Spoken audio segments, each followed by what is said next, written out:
Yang saya hormati Bapak Ibu dan Guru SD Negeri Muktisari. Pertama dan utama, marilah senantiasa kita memberikan puja puji syukur kehadirat Allah Subhanahu wa Ta'ala, yang mana pada kesempatan siang hari ini kita bisa berkumpul di ruangan ini dalam keadaan sehat walafiat tanpa suatu apapun.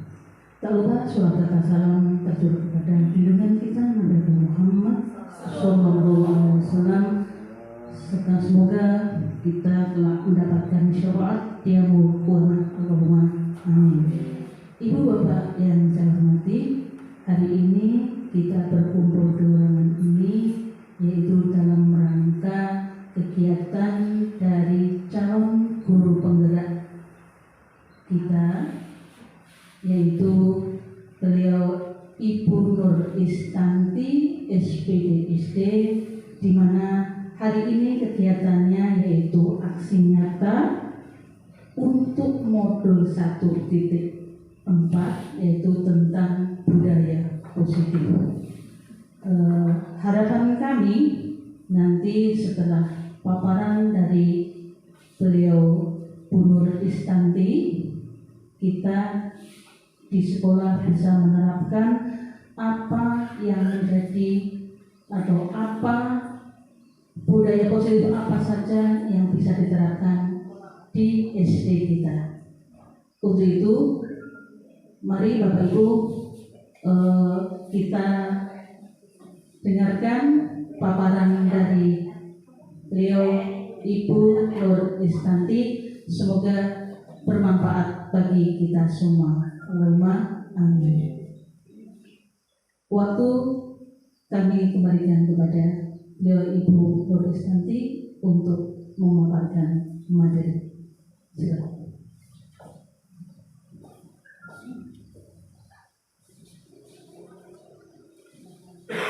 Assalamualaikum warahmatullahi wabarakatuh. Kepada yang terhormat Ibu Kepala Sekolah SD Muktisari, Ibu Astuti SPDSD, yang kami hormati Bapak Ibu Guru SDN Muktisari yang saya hormati pula. Terima kasih atas kesempatan yang diberikan pada saya di sini. Hanya sekedar berbagi, Ibu, tidak bermaksud menggurui, tidak bermaksud untuk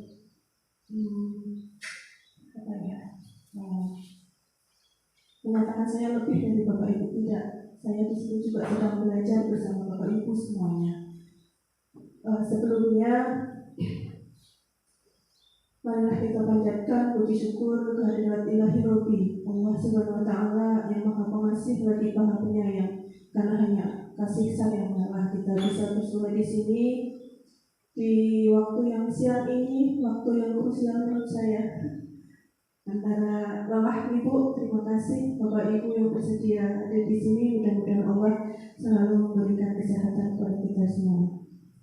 Salawat serta salam tak lupa selalu kita sanjungkan kepada Nabi Agung Muhammad Sallallahu Alaihi Wasallam, yang senantiasa kita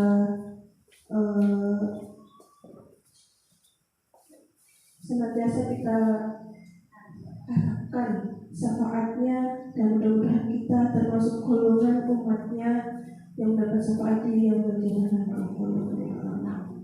Sekali lagi terima kasih Bapak Ibu berkenan hadir di sini untuk saya menyampaikan berbagi praktik baik berkaitan dengan budaya positif. Salah satu tugas aksi nyata saya di modul 1.4. Mudah-mudahan nanti apa yang saya sampaikan bisa bermanfaat tentunya untuk kita bersama-sama membersamai semua warga sekolah agar sekolah kita menjadi lebih baik lagi. Terima kasih Bapak Ibu atas kesediaannya. Langsung saja menuju materi terkait budaya positif. Dari kata budaya positif, tentunya Ibu Bapak sudah tidak asing lagi dengan kata budaya. Budaya adalah hal-hal kebiasaan yang sering kita lakukan yang sudah membudaya. Jadi sudah anak-anak lakukan seperti hal biasa. Jadi sudah tidak terikat dengan aturan. Kalau saya melakukan hal ini karena aturan, bukan nih Bapak Ibu. Budaya itu berarti sudah ibaratnya sudah mendarah daging ke anak-anak. Tidak hanya anak, tentunya kita sebagai Bapak Ibu guru pun seperti itu. Masih ingatkah Bapak Ibu tentang Ki Hajar Dewantara? Semboyan Ki Hajar Dewantara yang masih saya terngiang dari SD, dari saya kecil sampai sekarang. Ing ngarsa sing tulodo ing madya mangun karsa tumuli hanggayani. Itu saja dulu yang saya tahu seperti itu. Ing ngarsa sing tulodo, di depan memberi contoh. Ing madya mangun karsa, di tengah ikut membangun atau berkontribusi. Kemudian tumuli hanggayani, di belakang memberi dorongan. Itu adalah awal yang saya tahu mengenai Ki Hajar Dewantara, seperti itu saja.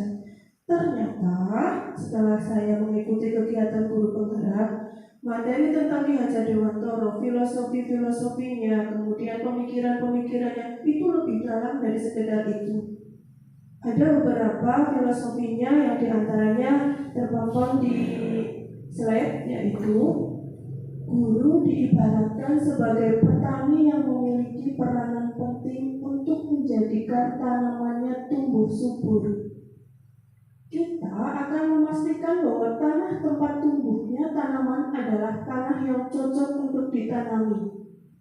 Ki Hajar Dewantara menyatakan bahwa kita ambil contoh perbandingannya dengan hidup tumbuh-tumbuhan.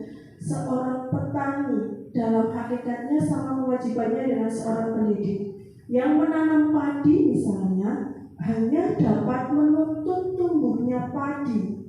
Ia dapat memperbaiki kondisi tanah, memelihara tanaman padi, memberi pupuk dan air, membasmi ulat-ulat atau jamur-jamur yang mengganggu hidup tanaman padi, dan lain sebagainya. Filosofi ini menyampaikan bahwa murid ibarat benih padi, sedangkan kita sebagai pendidik di sekolah tentunya, ada juga orang tua di rumah yang bertugas atau berperan sebagai tanahnya.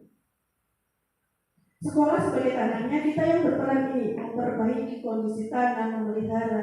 Ibarat tumbuhan padi itu tumbuh, apa padi bisa tumbuh jadi jagung gitu? Kan tidak bisa.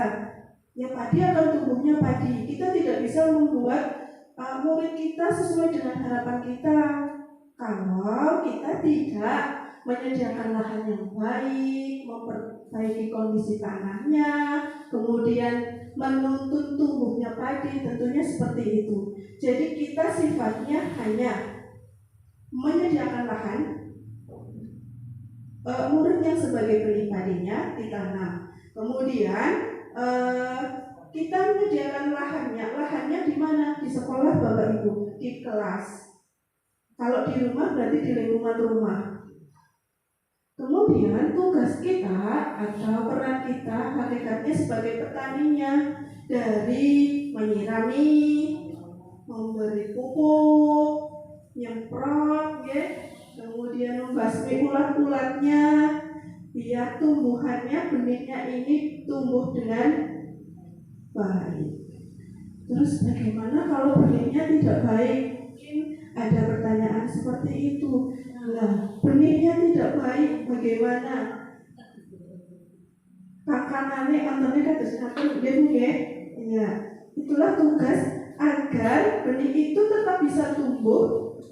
Tugas kita agar benih itu tetap tumbuh tanpa harus memaksakan atau membuat tumbuhan ini mati. Biarkan tumbuh walaupun pelan.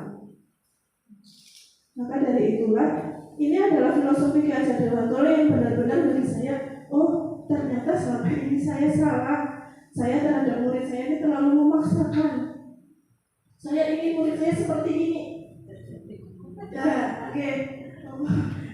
Saya punya target, anak ini harus bisa seperti ini, harus bisa memperoleh misalnya akademis nilainya seperti ini.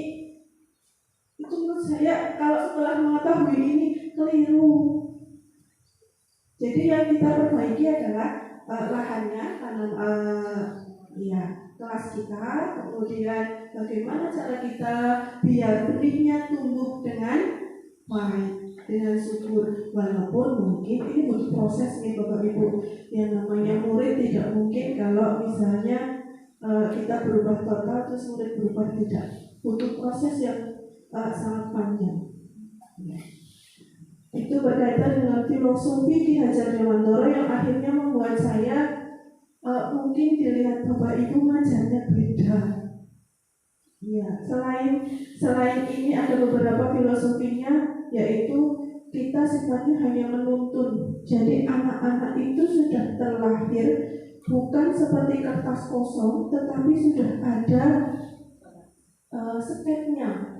Anak terlahir bukan tabula rasa, tapi sudah ada sketnya, hanya belum jelas. Terus sketnya itu perilaku baik atau jelek, tugas kita lah untuk mengebalkannya. Yang kita tebalkan adalah perilaku baiknya. Perilaku jeleknya walaupun ada di dalam sket itu, jangan kita tumbuhkan, kita biasakan pada perilaku baiknya. Biar perilaku jeleknya tidak terlihat atau samar-samar terlihat seperti itu. Selain itu, Ki Hajar Dewantoro juga menyampaikan bahwa anak masih dalam tahap bermain, Bapak Ibu, terutama untuk kelas TK sampai dengan SD, SMP kelas 1 masih dalam tahap wiraga. Jadi anak-anak masih ingin bermain. Jadi sebisa mungkin kalau kita memberikan pembelajaran kepada anak adalah yang menyenangkan, kemudian membuat anak tidak jenuh, seperti itu. Berdasarkan filosofi Ki Hajar Dewantoro. Nah, saya terapkan beberapa memang membuat kelas 6 jadi rame Bapak Ibu. Rame, anak dikendalikan. Nah, sebenarnya itu dari awal nanti akan ada rangkaiannya, bagaimana cara kita membelajarkan pada anak tentang belajar yang baik. Nanti ada cara kita bagaimana mengontrol anak-anak biar lebih baik lagi. Filosofi yang berikutnya adalah dari uraian tersebut kita dapat menyimpulkan bahwa sekolah diibaratkan sebagai tempat bercocok tanam, sehingga seorang guru perlu mengusahakan agar sekolah menjadi sebuah lingkungan yang menyenangkan, aman, nyaman untuk bertumbuh, serta dapat menjaga dan melindungi setiap murid dari hal-hal yang kurang bermanfaat atau bahkan mengganggu perkembangan potensi murid. Dengan demikian, salah satu tanggung jawab seorang guru adalah bagaimana menciptakan suatu lingkungan positif yang terdiri dari warga sekolah yang saling mendukung, saling belajar, saling bekerja sama, sehingga tercipta kebiasaan-kebiasaan baik. Dari kebiasaan-kebiasaan baik akan tumbuh menjadi karakter-karakter baik warga sekolah, dan pada akhirnya karakter-karakter dari kebiasaan-kebiasaan baik akan membentuk sebuah budaya positif. Jadi kebiasaan-kebiasaan yang sudah baik di sini, jika sudah terus berlangsung dilaksanakan oleh anak, lama-lama anak akan orang-orang malah hafal biasanya. Itu budaya positif. Yang akan saya sampaikan berkaitan budaya positif hari ini antara lain adalah ada disiplin positif, yaitu pendekatan mendidik anak untuk melakukan kontrol diri dan pembentukan kepercayaan diri. Kemudian teori motivasi, hukuman, penghargaan, ini untuk mengembangkan motivasi intrinsik anak sehingga anak melakukan budaya positif dari kesadarannya sendiri. Kemudian ada keyakinan kelas, yaitu membuat keyakinan kelas sebagai landasan dalam memecahkan konflik yang terjadi. Pembuatannya dilakukan oleh anak bersama guru. Kemudian ada kebutuhan dasar manusia, yaitu bertahan hidup, penguasaan, kasih sayang dan rasa diterima, kebebasan dan kesenangan. Kemudian ada posisi kontrol kita sebagai penghukumkah, pembuat rasa bersalah, sebagai teman, pemantau atau manajer. Yang terakhir adalah mengenai seketika restitusi, yaitu tahapan yang meliputi tahapan menstabilkan identitas, validasi tindakan yang salah, serta menanyakan keyakinan. Ini Ini adalah pemahaman konsep budaya positif yang saya pelajari di modul 1.4.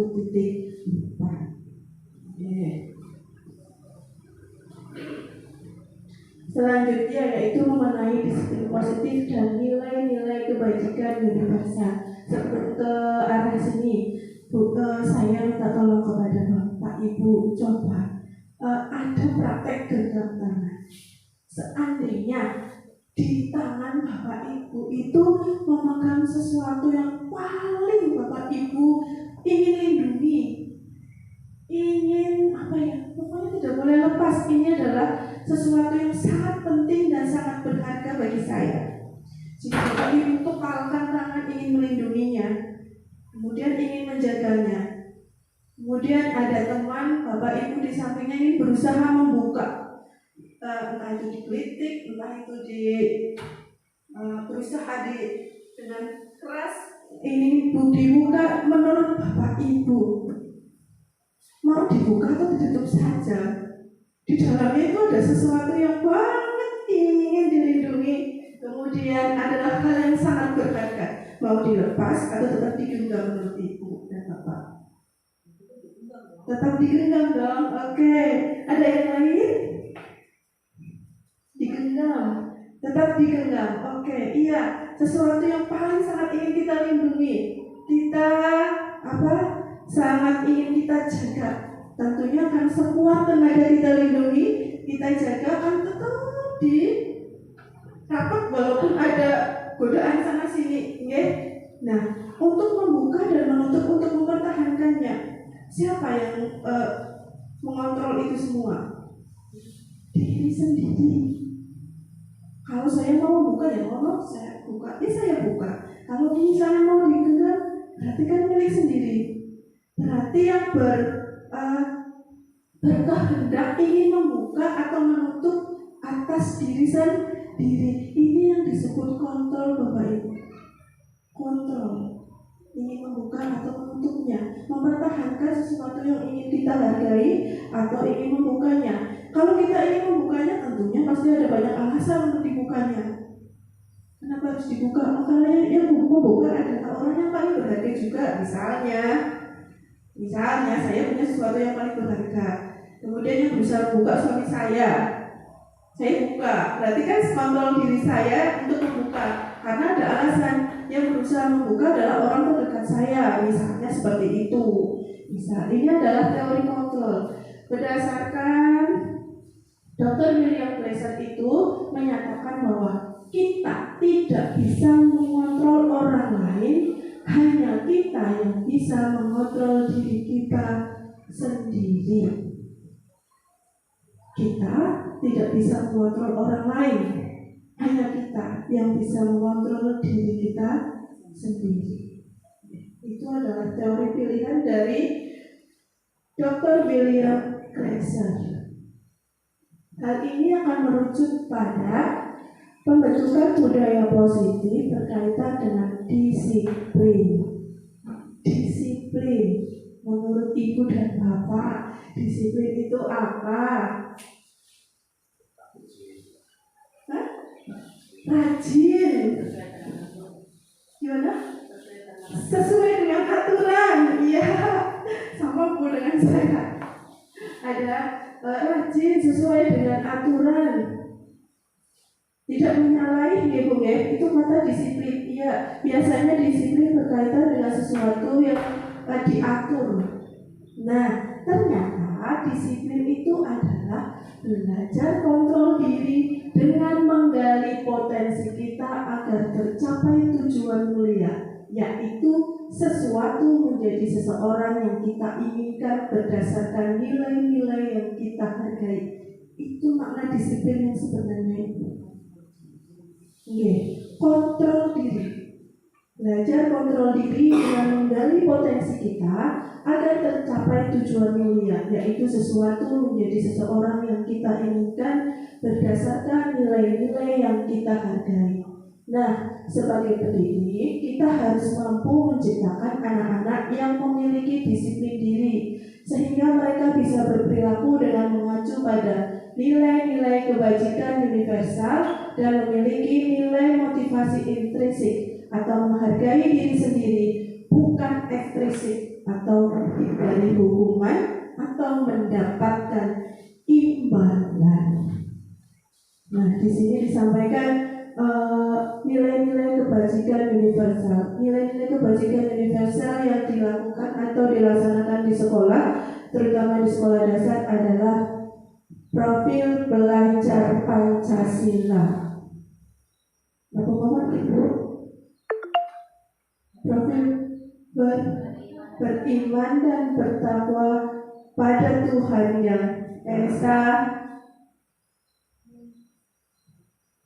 dan berakhlak mulia, berkebinekaan global, bernalar kritis, gotong royong, mandiri. Nah, itu adalah nilai-nilai kebajikan universal yang secara resmi digunakan di sekolah dasar. Sebenarnya masih banyak nilai-nilai kebajikan yang diterapkan di dunia, di Indonesia juga. Kalau di SDIT atau di sekolah-sekolah yayasan itu menggunakan selain profil belajar Pancasila, ada nilai-nilai kebajikan lain yang dimasukkan. Kalau tidak salah di SDIT atau di sekolah-sekolah yayasan.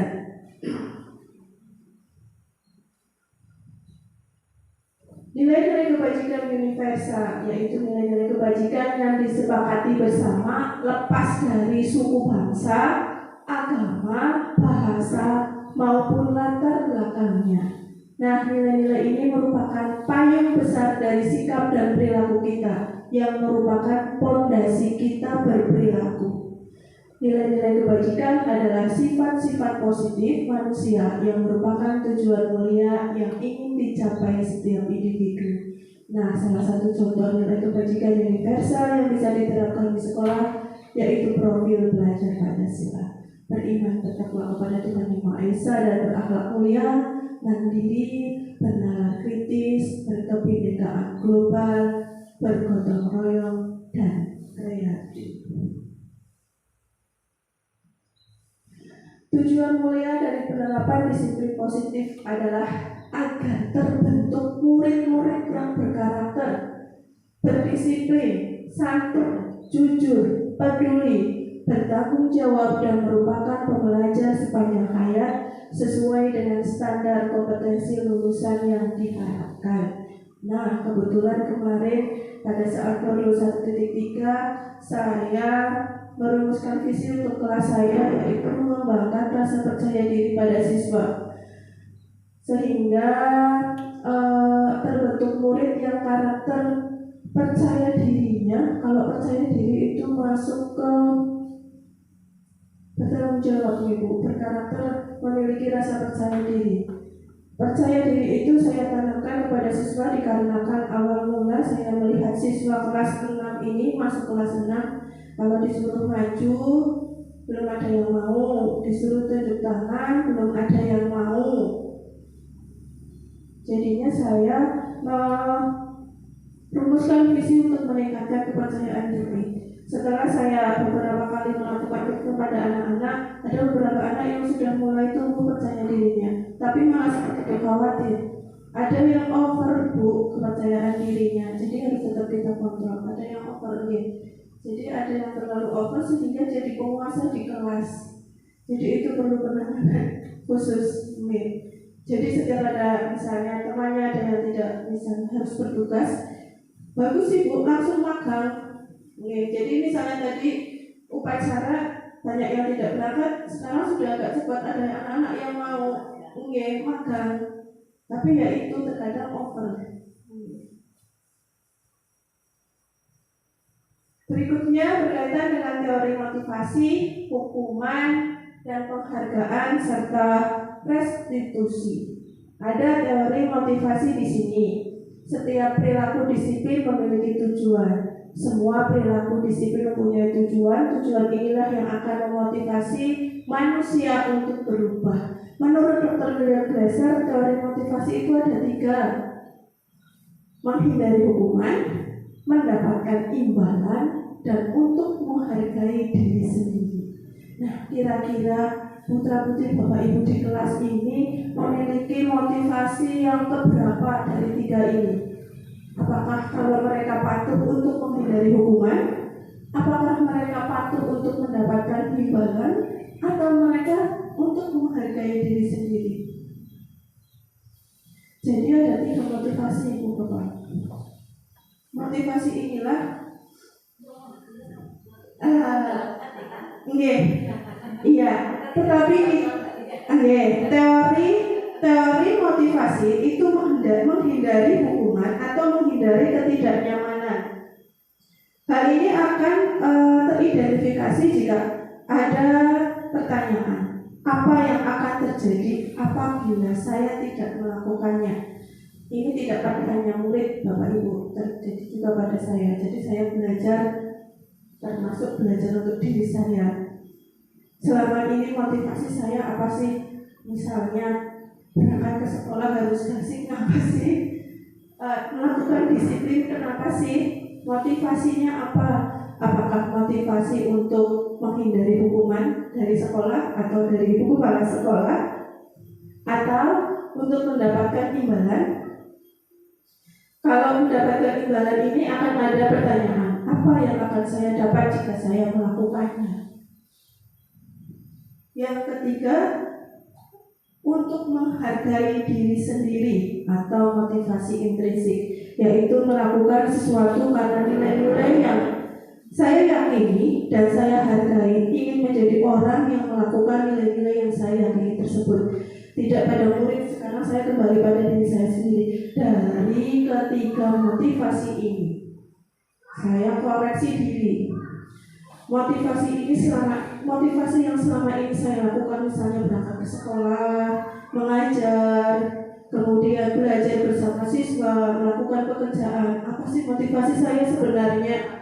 Apakah saya menghindari hukuman, bukti hukum, bukti omong, atau takut hal-hal yang membuat kita tidak nyaman? Kemudian yang kedua, mendapat imbalan.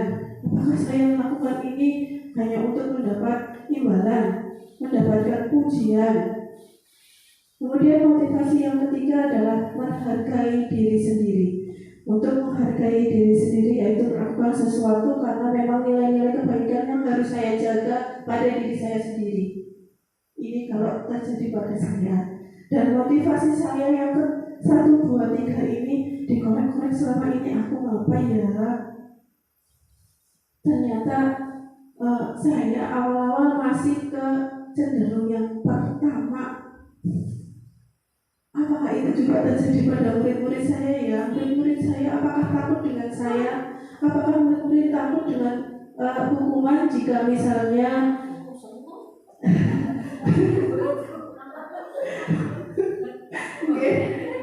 iya, apakah saya takut dengan hukuman dari hukuman? Sebenarnya tidak hanya, memang anak beda-beda ya Bu. Ada yang anak dihukum malah senang, tetapi di dalam hatinya Bu, di dalam hatinya saya yakin pasti ada rasa isi.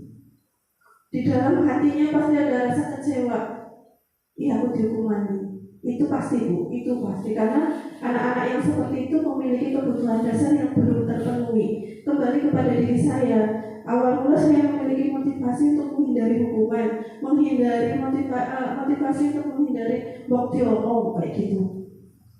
Nah, mungkin hal itu juga terjadi pada siswa. Siswa ke sekolah, apakah ini karena bentuk hukuman berangkat ke sekolah? Apa ingin mengharapkan imbalan? Apa ingin menghargai diri sendiri?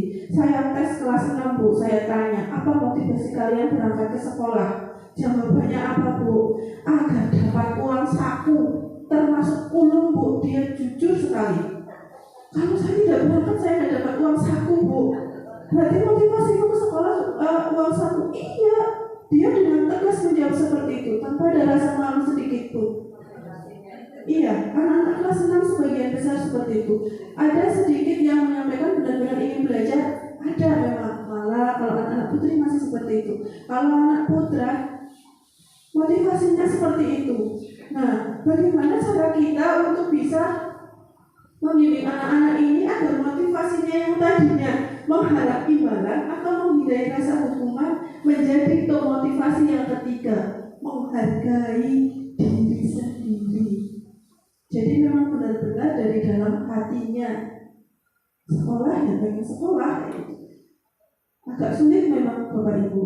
Tidak semua siswa dalam waktu yang dekat bisa merubah motivasi itu menjadi motivasi yang ketiga. Tapi ada, pasti ada.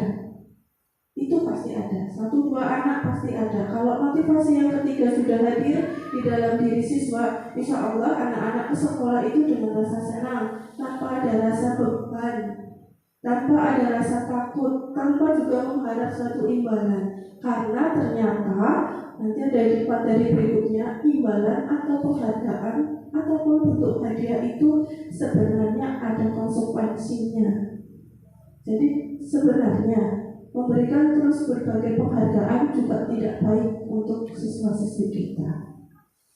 Nah, tujuan dari teori motivasi ini adalah, tujuan dari disiplin positif adalah menanamkan motivasi yang ketiga, yaitu menjadi orang yang mereka inginkan dan menghargai diri sendiri dengan nilai-nilai yang mereka percaya. Terus nilai-nilai itu dari mana? Nanti kita akan pelajari dengan cara membentukkan keyakinan kelas. Nah, ini kembali ke hukuman dan penghargaan. Al-Fiqh menyatakan baik penghargaan ataupun hukuman adalah cara-cara mengontrol perilaku seseorang yang menghancurkan potensi untuk pembelajaran yang sesungguhnya. Secara ideal, tindakan belajar itu sendiri adalah penghargaan yang sesungguhnya. Jadi sebenarnya kita belajar adalah suatu penghargaan. Penghargaan itu tidak efektif atau jangka pendek. Penghargaan itu tidak efektif atau jangka pendek karena hanya menggunakan penghargaan jangka pendek itu dalam sekali waktu. Jadi misalnya ada event apa, kita memberikan penghargaan kepada siswa. Jadi anak akan merasa senang, tetapi waktunya tidak lama. Jadi waktu itu kok cepat hilang. Kemudian penghargaan merusak hubungannya siapa? Kalau kita memberikan penghargaan berlebih juga kepada satu orang, anak-anak yang lain pasti ada rasa iri.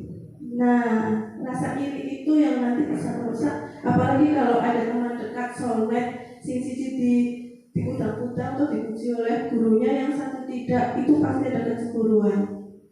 Itu yang bisa merusak hubungan. Penghargaan juga bisa mengurangi ketepatan. Ini hasil riset. Jadi hasil riset dari mahasiswa yang kemudian mengukur mahasiswa yang melakukan sesuatu karena penghargaan dengan tidak, hasil risetnya adalah yang melakukan sesuatu karena penghargaan itu pengerjaannya kurang tepat. Berbeda dengan anak yang memang benar-benar sungguh-sungguh ingin menyelesaikan suatu pekerjaan. Penghargaan menurunkan kualitas. Penghargaan juga mematikan kreativitas karena terbatas hanya karena penghargaan. Nah, penghargaan juga menghukum. Siapa yang paling terhukum di sini? Kalau kita misalnya menyampaikan peringkat 1, yang terhukum adalah peringkat 2. Di dalam bukunya Al-Fiqh itu menyampaikan yang paling terhukum jika penghargaan itu adalah menghukum adalah yang berposisi kedua. Jadi mungkin kan posisi 1, 2 biasanya kan saing-saingan ya. Jadi kalau yang satunya dapat juara 1, yang kedua ini adalah yang merasa dihukum. Itu menurut Al-Fiqh yang menyatakan penghargaan itu ternyata adalah pembelajaran itu sendiri, dan hukuman itu sebaiknya jangan dilakukan. Kalaupun mau dilakukan, itu adalah alternatif terakhir. Terus bagaimana dengan murid-murid kita yang aneh-aneh ya?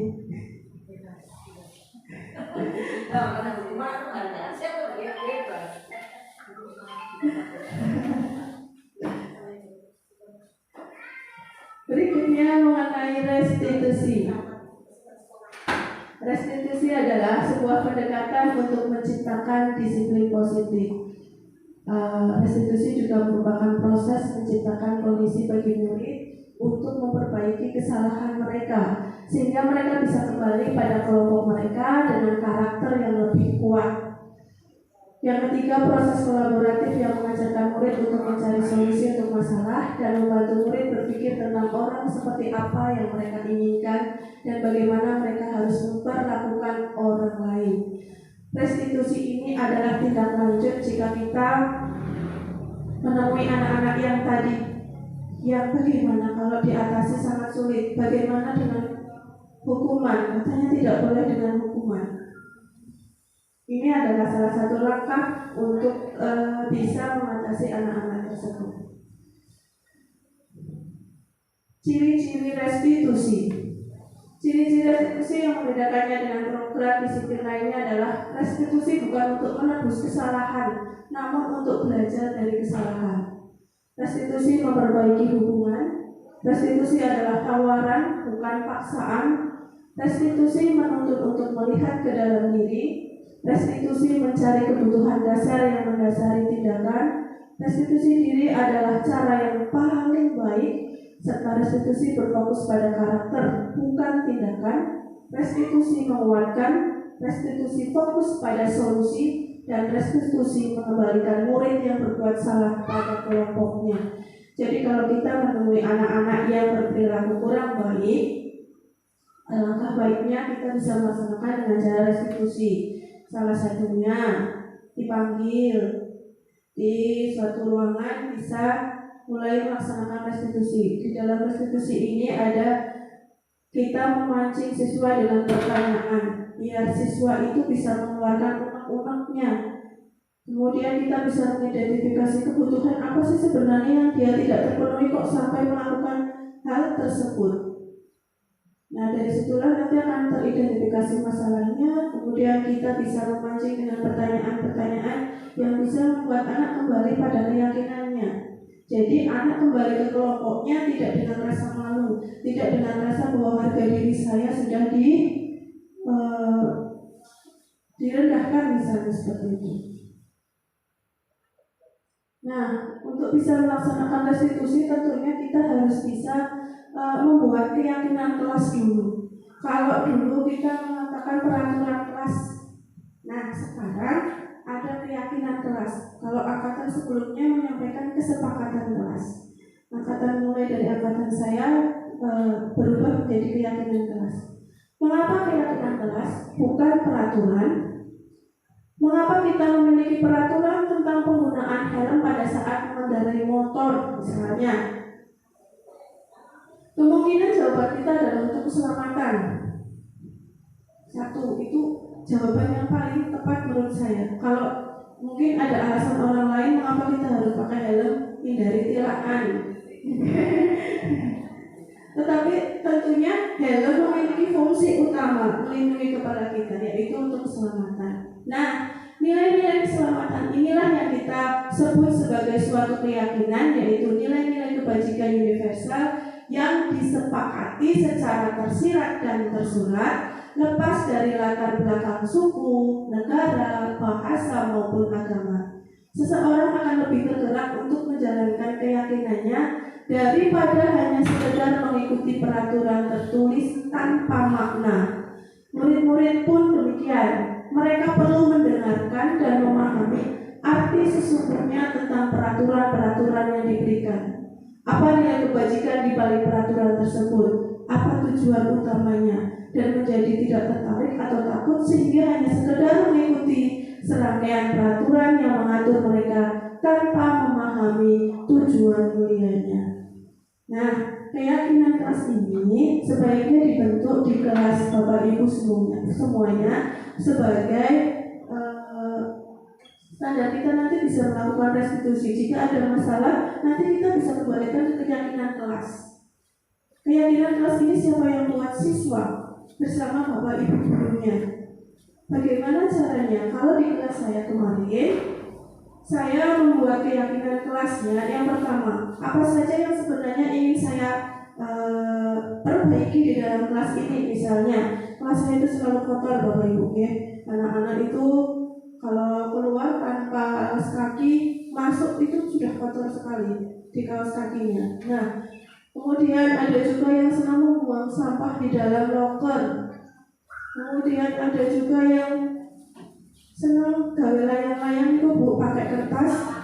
Nah, itu karena memang pada saat awal saya menyampaikan pada anak bahwa alat tulis tambah gunting dan penggaris. Gunting itu saya maksudkan kalau pada saat pembelajaran ada sesuatu yang ingin saya buat pada siswa, jadi sudah bawa semua. Tapi ternyata guntingnya banyak disalahgunakan. Ada yang untuk mainan, jadi jari Bu itu benda tajam. Kemudian ada yang buat layang-layang pakai kertas. Hampir setiap hari ada yang seperti itu, Supro terutama itu. Oke. Terus bagaimana saya untuk membuat keyakinan kelasnya? Di antaranya satu, ingin menciptakan kelas saya bersih ya Bu. Jadi saya tawarkan pada anak, kalau kalian ingin kelasnya bersih apa tidak? Ingin Bu. Terus apa saja yang sudah dilakukan temanmu yang membuat kelas ini kotor? Ini. Nah, bagaimana biar bersih? Ya seperti ini Bu, mereka sudah tahu sendiri. Saya beri stick note satu-satu Bu. Stick note itu yang bisa ditempel pakai kertas warna-warni. Nah, coba buat satu pernyataan atau perintah apa yang biar kelas ini bersih. Tulis satu, tempel. Terus buat lagi tentang misalnya harus mengerjakan tugas, harus mengerjakan PR di rumah, jangan di sekolah. Tugas harus diselesaikan. Misalnya seperti itu. Bagaimana biar kelas ini bisa berlangsung dengan baik pembelajarannya? Tidak boleh fisik. Anak sudah menginventaris sendiri. Jadi anak nulis peraturan mereka sendiri. Mereka buat sendiri. Setelah itu ditempel-tempel. Setelah ditempel-tempel, nanti setelah ditempel nanti kita atau guru mengidentifikasi yang memiliki nilai sama. Oh ini berkaitan dengan lingkungan, dikelompokkan. Oh ini berkaitan dengan tugas, dikelompokkan. Oh ini berkaitan dengan pembelajaran, tidak boleh fisik mungkin, tidak boleh mencontek, dikelompok-kelompokkan. Dari pengelompokan itu nanti kita identifikasi menjadi nilai positif apa. Oh ini tentang lingkungan, berarti peduli lingkungan. Oh ini tentang tugas, bertanggung jawab terhadap tugas. Oh ini tentang mematuhi peraturan, berarti patuh terhadap peraturan, dikelompokkan. Dari nilai-nilai itu dikelompokkan, kemudian dibuat pernyataan dalam bentuk positif. Jadi tidak boleh mencontek, itu tidak Bu. Mengerjakan sendiri, itu kata-katanya. Oke, ganti katanya pernyataan positif. Oke. Seperti itu. Setelah tertuang semuanya nilai-nilai itu, yang tadinya banyak kan ya Bu, peraturan yang dibuat siswa jadi terkelompok lebih sedikit. Setelah itu kita tuangkan dalam kertas, ditulis. Keyakinan kelas. Dulu kesepakatan. Setelah ditempel-tempel, setelah dikelompokkan menjadi lebih sedikit, nanti kemudian dituliskan. Setelah ditulis, tanda tangan. Diberi kesempatan anak untuk membaca semuanya, tanda tangan. Kalau kemarin saya pakai cat, kayak kelas 1, itu bisa kelas 1 atau kelas 2 pakai cat. Pakai cap jari. Ini untuk membutuhkan keyakinan kelas memiliki ciri-ciri seperti berikut ya Bu. Keyakinan kelas bersifat lebih abstrak daripada peraturan yang lebih rinci dan konkret. Keyakinan kelas berupa pernyataan universal. Pernyataan keyakinan kelas senantiasa dibuat dalam bentuk positif. Kemudian keyakinan kelas hendaknya tidak terlalu banyak sehingga mudah diingat dan dipahami oleh semua warga sekolah atau kelas.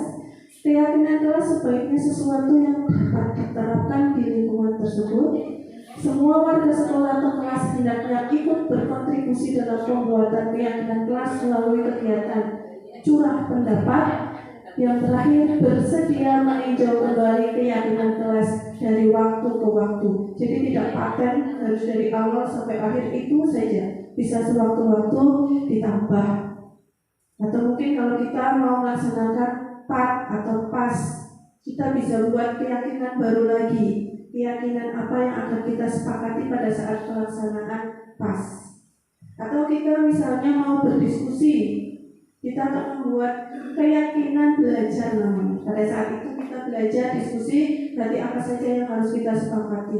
Pada saat temannya memberikan pendapat apa, siswa lain bagaimana, menghormati atau bagaimana, seperti itu. Ini tadi prosedur keyakinan kelas yang sudah saya sampaikan. Yang pertama, mempersiapkan murid-murid untuk bercurah pendapat tentang peraturan yang perlu disepakati. Kalau tadi saya curah pendapatnya, saya tuangkan menggunakan stick note Y, pakai stick note dulu yang catatan kecil. Karena kalau pakai lesan saya juga bising. Kan lebih baik pakai tulisan. Kemudian mencatat semua masukannya ditempel-tempel. Kemudian menyusun keyakinan kelas dengan mengganti kalimat negatif menjadi positif. Contoh, jangan berlari di kelas. Jangan berlari di kelas diganti berjalanlah di kelas. Kemudian tinjau kembali daftar curah pendapat yang dicatat. Ajak murid menemukan nilai kebajikan. Berjalan di kelas, dengarkan guru. Datanglah tepat waktu, berada di payung, saling menghormati. Atau nilai kebajikan hormat. Nilai kebajikan itu sebenarnya banyak. Nanti kalau misalnya ibu kesulitan nilai kebajikan apa saja selain di profil pelajar Pancasila, bisa saya share tentang nilai universal yang lainnya. Jadi ada rasa hormat, persahabatan, dan lain sebagainya itu ada. Termasuk Pak Guru Mapel bisa membuat keyakinan kelasnya. Jadi iya, bisa membuat keyakinan kelasnya di kelas manapun bisa. Misalnya guru olahraga bisa, guru PAI bisa dibuat keyakinan pada saat pembelajaran olahraga pasti itu paling banyak dibutuhkan karena memang praktek di lapangan. Kalau tidak ada keyakinan kelasnya, berapa yang ikut saya? Niki? Oh, oke, insyaallah. Ya, siap Pak. Oke. Ini tadi prosedurnya. Tinjau ulang keyakinan kelas secara bersama. Seharusnya setelah beberapa peraturan telah disatukan menjadi beberapa butir keyakinan yang akan berkurang jumlahnya, jadi akan semakin sedikit. Semua warga meninjau ulang, menyetujui dan menandatangani keyakinan tersebut, termasuk guru dan semua warga.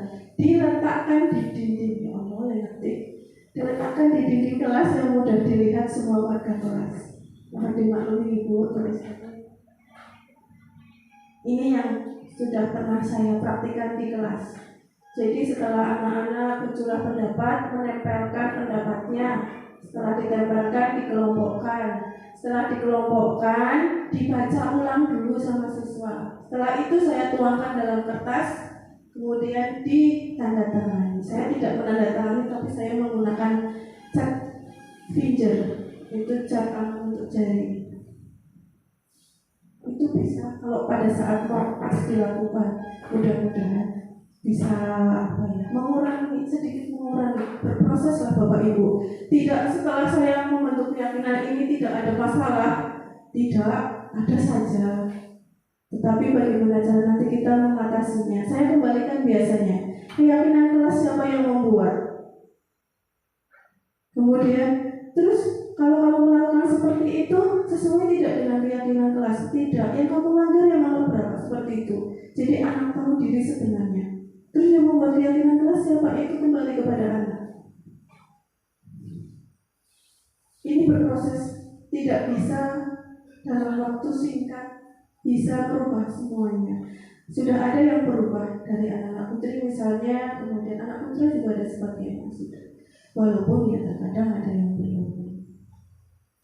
Nah, dari berbagai masalah yang sudah dihadapi dari siswa, kemudian dari berbagai hal-hal yang mungkin membuat kita ricuh di dalam sekolah, permasalahan dengan siswa. Sebenarnya siswa itu, tidak hanya siswa, kita manusia mempunyai kebutuhan dasar. Kebutuhan dasar apa saja sih? Satu, bertahan hidup. Survival meliputi rumah, kesehatan, dan makanan. Yang kedua, kasih sayang dan rasa diterima meliputi teman, keluarga, pasangan hidup, binatang peliharaan, dan lain sebagainya. Yang ketiga tentang kebebasan, meliputi dapat menentukan pilihan. Yang keempat, kesenangan, meliputi ada koleksi barang, bermain, tertawa, suka melucu, dan lain sebagainya. Kemudian yang kelima, penguasaan, meliputi keinginan untuk dianggap berharga, bisa membuat pencapaian, kompeten, diakui, dan dihormati. Ini adalah 5 kebutuhan dasar manusia. Jadi 5 kebutuhan dasar manusia adalah identifikasi awal kita kepada putra-putri kita yang memiliki permasalahan di kelas. Kita harus bisa mengidentifikasi anak ini melakukan sesuatu yang tidak biasa. Mungkin ada kebutuhan dasar yang tidak terpenuhi dari mereka. Tidak pada anak, pada saya juga. Saya misalnya bermasalah, ada kebutuhan dasar saya ternyata yang tidak saya penuhi atau belum terpenuhi. Bagaimana solusinya? Penuhi dulu kebutuhannya, baru bisa menyelesaikan masalahnya. Seperti itu. Termasuk anak-anak juga. Anak-anak yang mungkin di kelasnya senang madani, sebenarnya adalah anak-anak menurut saya itu butuh perhatian. Butuh perhatian berarti dia perlu kebutuhan dasar yang kedua tidak terpenuhi, kasih sayang dan rasa diterima. Jadi dia ingin mencari perhatian dari temannya. Kalau anak-anak yang suka madani, ada kebutuhan dasarnya yang tidak terpenuhi. Seperti itu. Misalnya juga mungkin ada saya untuk belajar jangan terjadi. Ada anak yang mungkin mengambil barang orang lain. Itu memang mungkin kebutuhan dasarnya tidak terpenuhi. Kebutuhan dasar apa? Kebutuhan dasar yang dia ingini. Misalnya adalah kesenangan. Iya, dia pengen seperti ini tapi dia tidak mampu beli. Temannya ada yang bisa, itu ada yang punya. Nah, itu berkaitan dengan kebutuhan dasar manusia. Lanjut, ketika seorang murid melakukan perbuatan yang bertentangan dengan nilai-nilai kebajikan atau melanggar peraturan, hal ini sebenarnya dikarenakan mereka gagal memenuhi kebutuhan dasar mereka. Nah, kalau mereka gagal memenuhi kebutuhan dasar mereka, tentunya bukan murni dari kesalahan anak-anak, tentunya mungkin ada pihak eksternal atau faktor eksternal, faktor di luar dirinya yang membuat dia tidak bisa memenuhi kebutuhan dasar mereka. Seperti tadi yang saya sampaikan, misalnya ada anak yang mengambil barang milik orang lain, dia memang mungkin belum bisa beli. Nah, kebutuhan orang tuanya inilah yang seharusnya mampu memenuhi kebutuhan dasar dari anak-anak tersebut.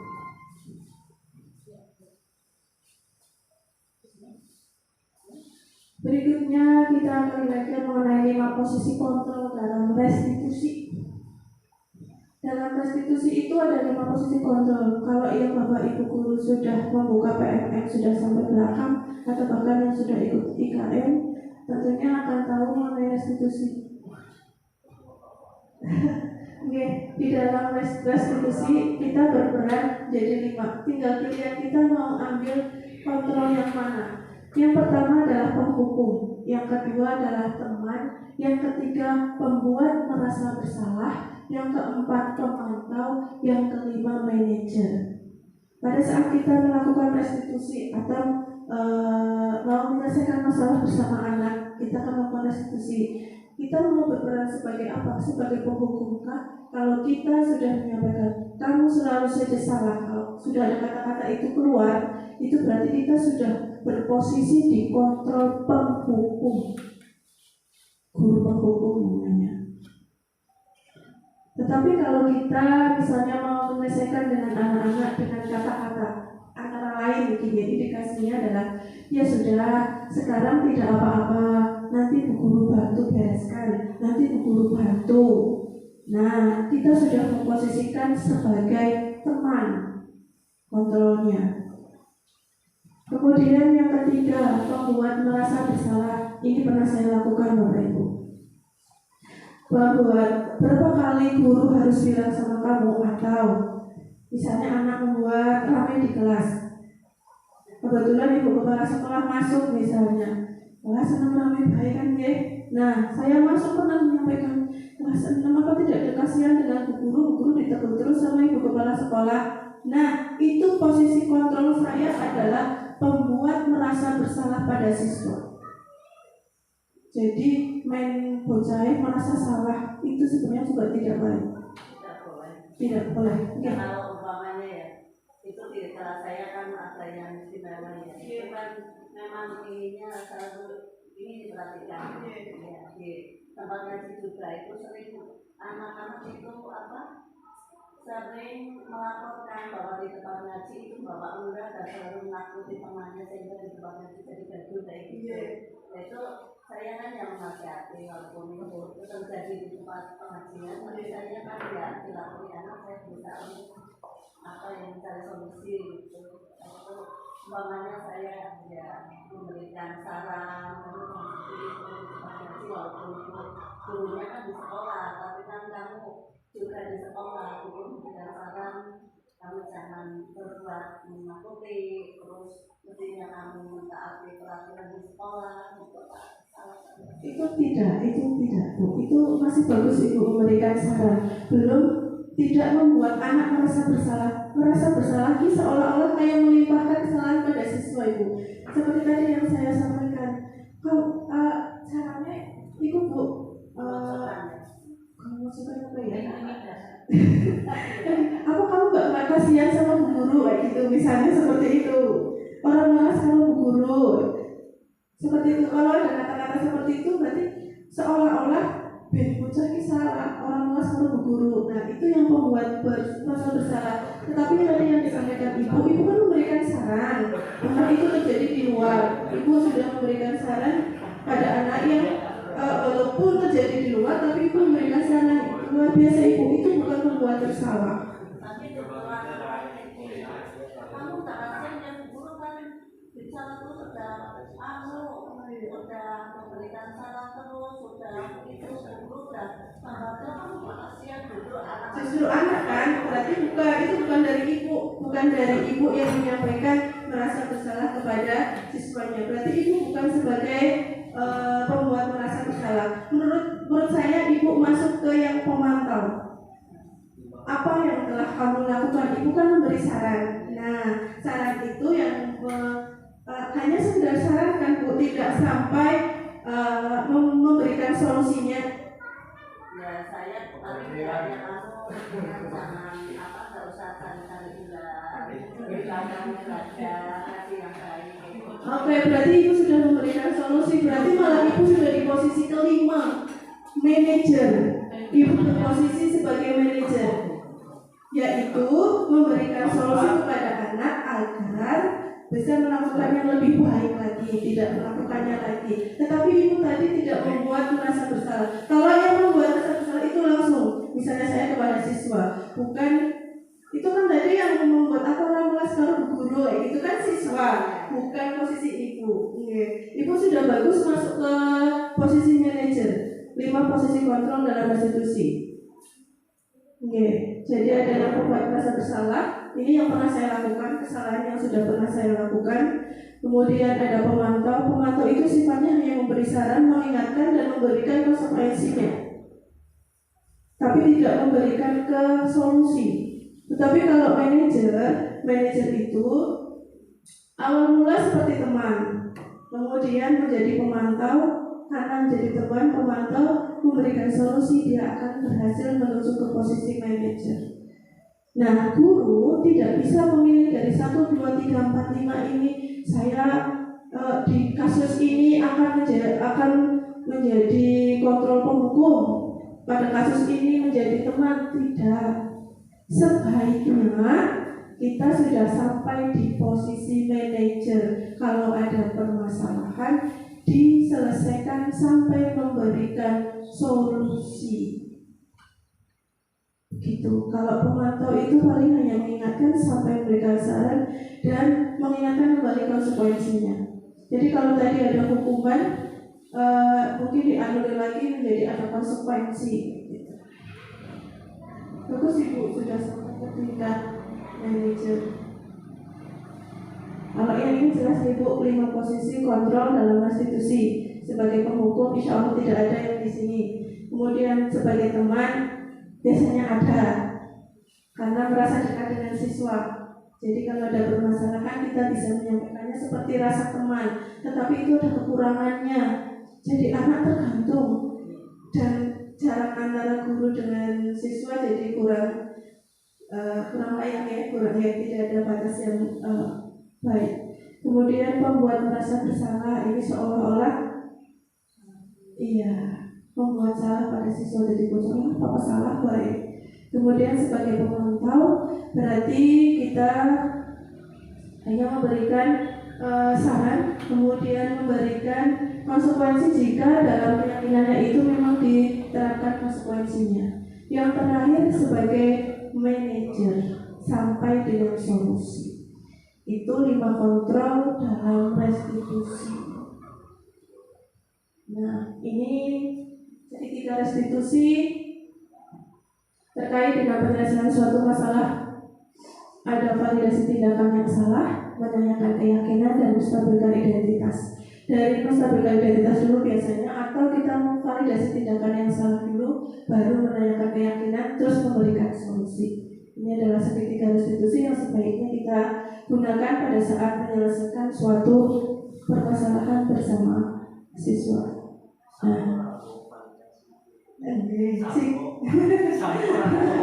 Menstabilkan identitas, yaitu berbuat salah itu tidak apa-apa. Ada beberapa contoh kata-kata cara kita menstabilkan identitas. Berbuat salah itu tidak apa-apa. Tidak ada manusia yang sempurna. Saya juga pernah melakukan kesalahan seperti itu. Kita bisa menyelesaikan ini. Bapak Ibu tidak tertarik mencari siapa yang salah, tapi Bapak Ibu ingin mencari solusi dari permasalahan ini. Kamu berhak merasa begitu. Apakah kamu sedang menjadi teman yang baik buat dirimu sendiri? Ini adalah beberapa contoh pertanyaan dalam kita menstabilkan identitas saat melaksanakan restitusi. Berikutnya adalah validasi tindakan yang salah. Contohnya, padahal kamu bisa melakukan yang lebih buruk dari ini ya. Jadi kalau ada anak yang salah, kamu pasti punya alasan mengapa melakukan itu. Nah, ini lama-lama anak akan curhat sendiri. Kemudian nanti akan teridentifikasi kebutuhan dasar apa yang tidak terpenuhi. Kamu patut bangga pada dirimu sendiri karena kamu telah melindungi sesuatu yang penting buatmu. Kamu boleh mempertahankan sikap itu, tapi kamu harus menambah sikap yang baru. Jadi setelah ada sikap yang salah, kita bisa membangkitkan menjadi sikap salah itu ke arah yang baik untuk memperbaiki kesalahannya. Yang terakhir, menanyakan keyakinan. Untuk bisa melakukan restitusi tentunya kita harus membuat keyakinan dulu, agar pada saat kita ada permasalahan, kita bisa kembalikan sikap anak sesuai tidak dengan keyakinan yang sudah dibuat. Salah satu contoh katanya adalah apa yang kita percaya sebagai kelas atau keluarga. Yang kedua, apa nilai-nilai umum yang kita telah sepakati. Kemudian, apa bayangan kita tentang kelas yang ideal. Yang terakhir, kamu mau jadi orang seperti apa?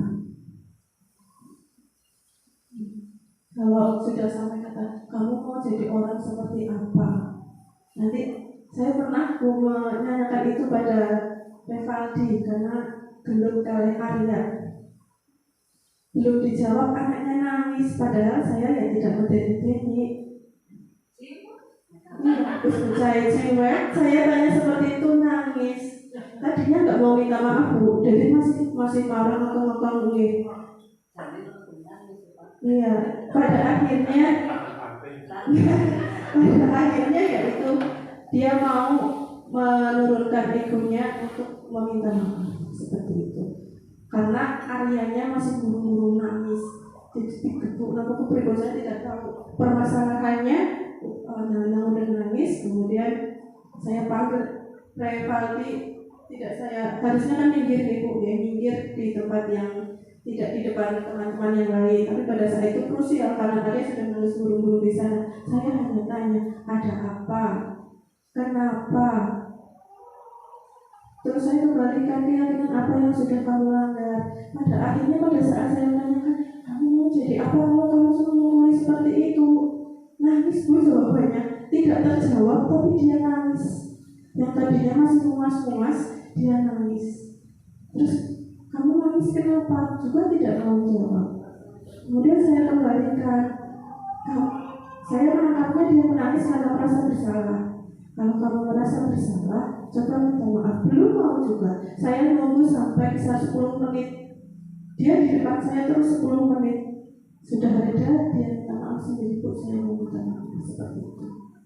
Memang butuh sabar Ibu, apa sih? Itu tadi sedikit materi berkaitan dengan budaya positif. Tentunya banyak kekeliruan pada saya, kekeliruan itu pada saya, keterbatasan ada pada saya. Mudah-mudahan sedikit menjadi gambaran Bapak Ibu untuk bisa melangkah kita mewujudkan budaya positif di sekolah kita. Oke, mungkin dari Bapak Ibu ada pertanyaan. Waktunya memang sudah jam 2:15 menit. Oke, Ibu.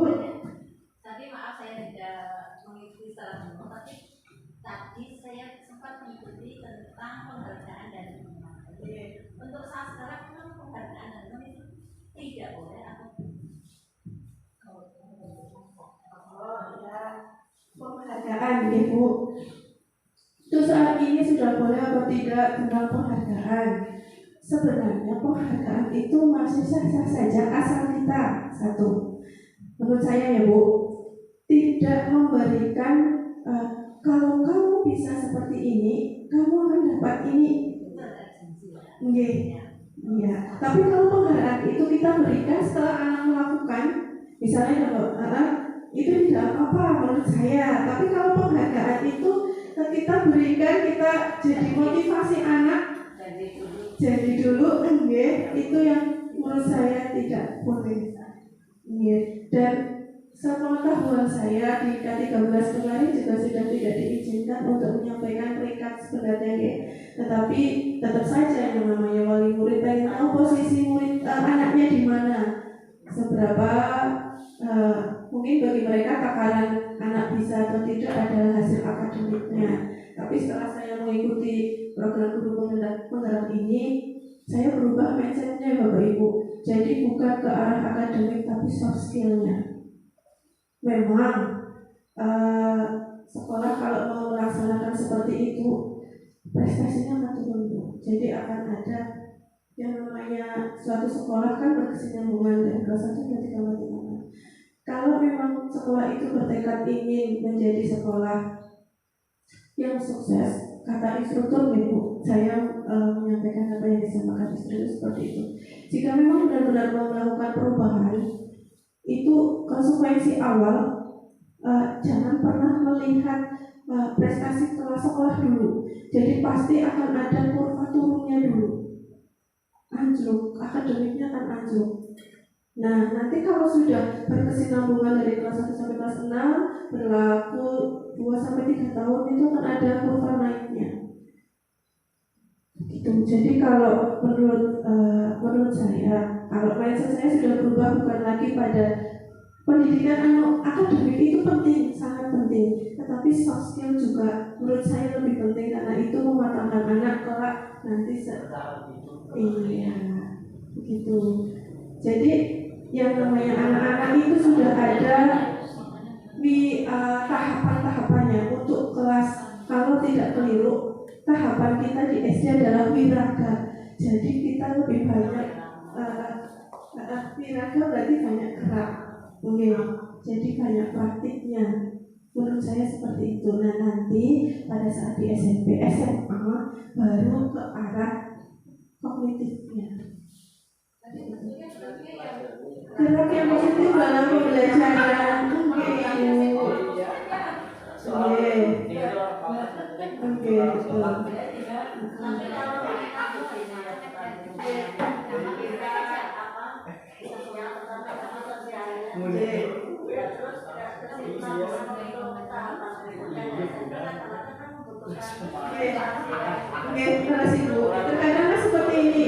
guru-guru SMP kayak gini deh ngomong, nah masa sih kalau bisa apa? Oke, saya pernah mendengar itu di SMP 5 pada saat saya ngawasi AMBK. Jadi teknisinya Pak siapa nih Bu ya? Selain yang satu Bu siapa yang di Bu Sari, yang satu teknisinya kan bapak-bapak guru itu. Yang mereka lulusan sekian kalau bocah-bocah SD nya bisa bapak ditakoni jawabnya nggak tahu kayak gitu, nggak tahu. Tapi menurut saya itu nggak tahunya dikarenakan dulu kita COVID ya Bu.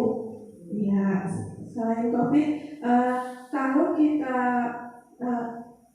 belajar soft skill dari bawah, kita karena akademik ya Bu, kalau soft skillnya dari bawah sudah terasah dengan baik, insya Allah itu akan beriringan dengan kognitifnya, pengetahuannya. Jadi pada saat anak-anak terampilnya tentunya kita praktek dengan memasukkan materi Bu. Jadi tidak hanya asal gerak, kita memasukkan materi, tapi dengan cara praktik. Insya Allah itu akan lebih mengena pada anak, dan itu akan dikenang sepanjang masa, tidak hanya pada saat kelas 6 tok misalnya. Saya selama ini kan kelas 6 ujian terus ya. Nanti di SMP biasanya sudah lupa. Itu karena ya memang zaman dulu tuntutannya seperti itu. Ya pemerintah nuntutnya ada ujian ya kan. Nah karena itulah mungkin sekarang ujian tidak ada, tapi sayangnya masih ada AMBK yang seperti itu. Nah AMBK ini yang itu menggiring sekolah-sekolah untuk bisa aktif dalam soft skill-nya Bu, dalam arti literasi numerasi. Jadi kelas 1, kelas 2, kelas 3 ini yang harus super sebenarnya, super dalam memberikan pengalaman siswa untuk bisa aktif belajar, terutama membaca. Jadi kalau misalnya kita mau literasi numerasi, menurut saya nih Bu, kayaknya saya boleh kejadiannya, fasilitasnya dulu yang diadakan. Menurut saya seperti itu, fasilitasnya untuk literasi numerasi itu anak untuk bisa membuat minat bacanya tinggi, terutama itu harus kita berinovasi. Apa sih yang membuat anak biar termotivasi untuk membaca atau berkunjung ke perpus, atau apa yang membuat anak-anak senang gitu. Dari situlah nanti insya Allah kalau anak-anak sudah senang baca, itu ada anak saya yang senang baca Mbak Ayat. Dari kecil Bu, ibunya sudah punya buku ternyata, iya, luar biasa dia.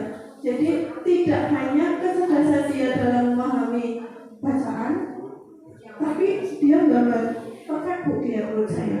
Gambarnya bagus, bahasanya bagus, tulisannya bagus, agamanya bagus. Dia karena dari kecil mungkin pada saat itu ibunya sudah sering memberikan dia buku-buku.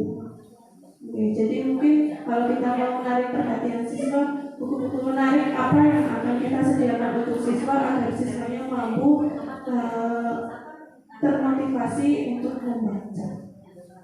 Seperti itu. Ada lagi? Cukup ya?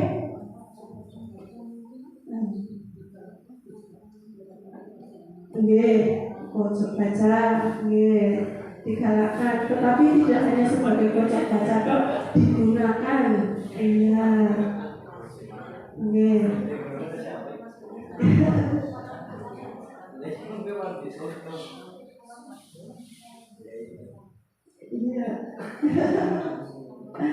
Sudah cukup ya Bu? Insya Allah. Ya, kalau sudah cukup, terima kasih atas kesempatan yang diberikan pada saya untuk berbagi dengan Bapak Ibu di sini. Banyak kesalahan, mohon maaf yang setulus-tulusnya. Terima kasih atas waktunya. Mohon maaf sekali. Jadi Bapak Ibu konsultasi saudara. Mudah-mudahan Allah membalas kebaikan Bapak Ibu semuanya. Wabillahi taufiq wal hidayah. Assalamualaikum warahmatullahi wabarakatuh.